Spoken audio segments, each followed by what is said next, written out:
So you've all got your leadership conditioning, right?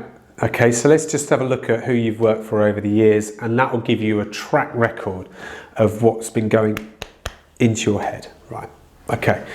Now, one of the biggest things that I've learned over recent years, more so than the early years of leadership, are the fact that you want people with opinions around you. So I was in the corporate world, and I was under this impression that anyone with an opinion is a problem, right? Why? Because they're I can't remember what the words were, they're angst, they're kind of anti everything, you know. And actually, some of the most talented people that I know, and some of the best contributors to my organisation, are the people that say, no, do you know what, I just don't agree with that. I just don't agree with that. So I've put this out there as say no to yes men. I mean, look, there's nothing wrong with building a culture of believers and people that share the same values and beliefs. And that's not actually my point. You know, energy is important in my organisation, commitment, integrity. But integrity is equally important when someone feels that they shouldn't be doing something that they've been asked to do. And actually, as a leader, I don't want to be second guessing anyone in my organisation. I don't want anyone in my organisation to think that they're being asked to do something that they don't believe in. Why? Well, let's think of the standard of that work for a moment. I'm investing in that person, right? With that person to go and do something that they don't believe in. What's the quality of work like? Is it at a 10 or is it at a 1? Right, it's at a 1. So we've just wasted that investment straight away. Because all they're going to do is they're going to do just enough to be able to, check it off the list. But actually what I want them to do is to come up with a better answer. And if people in your organisation are prepared to give their opinion, there's an open policy, transparency, there is a communication, over communication, there's a conflict, there's healthy conflict. If all of those things are in your organisation, you are building something special. So when I go back to my corporate years, and I'm talking like 15 years, I was leading people, teams and everything else, and I had this belief that anybody that worked for me had to do what they were told. That meant that they were successful, that meant I could promote them. Does that make sense? Fuck, how wrong was I? I constantly had to bail people out, fix their problems, tell them what to do. I was so depended upon because of my leadership style. Right? I became the oracle, the problem solver. It's all about Matt. He's got these ideas. He can help me. Instead of them ringing me going, do you know what, Matt, this has just happened. Hold it. Matt, hold back. I've got the solution. How much of a dream would that be? Right? A solutions-based person working for you? We don't just magic these people out of thin air. Because haven't we all been conditioned over the years to do as we're told? When did it start? When you started to walk? There's a story about 5-year-olds, and I use this a lot, about 105-year-olds measured on their self-belief, self-worth, self-confidence. And these algorithms and these metrics that we used were very, very, very clear, right? And 95% of these 5-year-olds had high levels of belief and self-worth. Why? Well, what are 5-year-olds doing, right? What do? They do what they want. They ask questions. They want to know why, right? And they challenge, they're curious, right? Okay? Now, just think about this for a second. They got the same 105-year-olds when they were 18. So they've had 13 years of conditioning. By who? Parents, communities, friends, teachers. If they've been exposed to radios or news, or nowadays, their handsets, the poison device, right? Social media. And they've been told, haven't they? They've been conditioned to be somebody else, right? So their natural state at 5 has disappeared.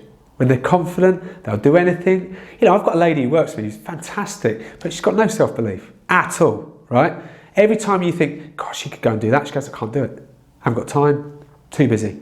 Or basically, I'm in fear, right? So 18, they've got these 5-year-olds, the same ones. So 95% at the age of 5 believed in themselves. Guess what? At the age of 18, only 5% had that same level of belief, same level of confidence. That is a true statistic. It's absolutely representational of what I've also seen when I go into the community schools that we work with and actually sit there and you ask a question, something like, write down one of your main strengths, right? And a minute later, one person out of a class of 15 has written down their main strength. Then you give them another minute to find, just something that you're really good at, right? Helping them along. And then you might get another 2. The majority of these kids are sitting there, downtrodden, beaten, lifeless, beliefless. Why? What are we creating out there at the moment? What are we creating out there as a world at the moment? What are we trying to create?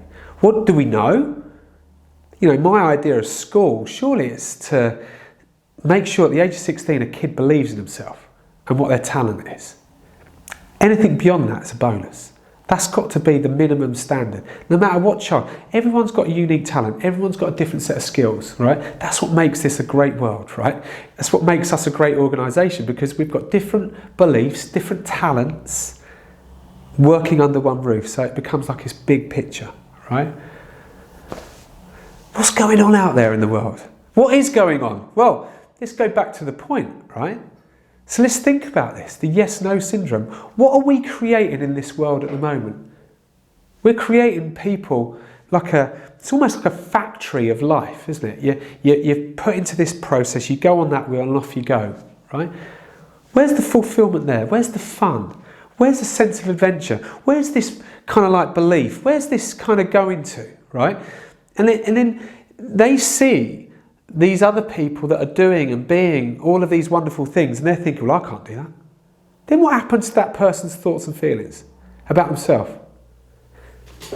95% at the age of 5, high self-beliefs, high self-worth, just curious, just challenging, want to know why. You know, they even have great solutions at the age of 5, if you ask and listen. 18, completely transformed, gone, almost just shut off. Think about your organisation.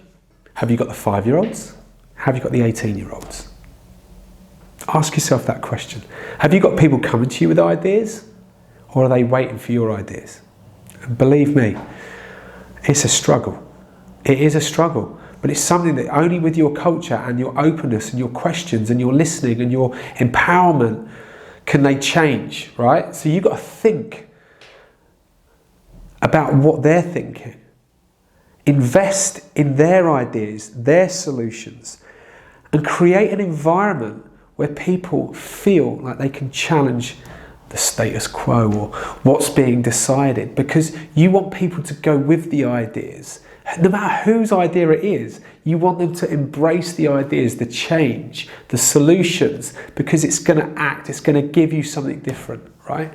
And for me, that's been such a massive part, and I am probably midway on this journey.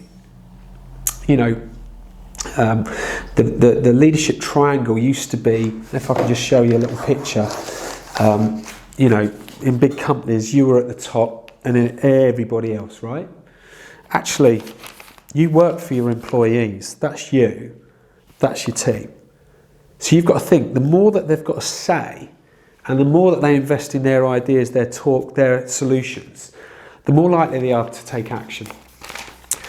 And if you've got a bunch of people that are taking action, they're doing things that they believe in, guess what's going to happen to your organisation? Let's go back again. When you set up a business, do you want to be the person everybody depends upon that can't go away on holiday? I've had 11 holidays in the last 6 years without a handset, without a device, without a phone.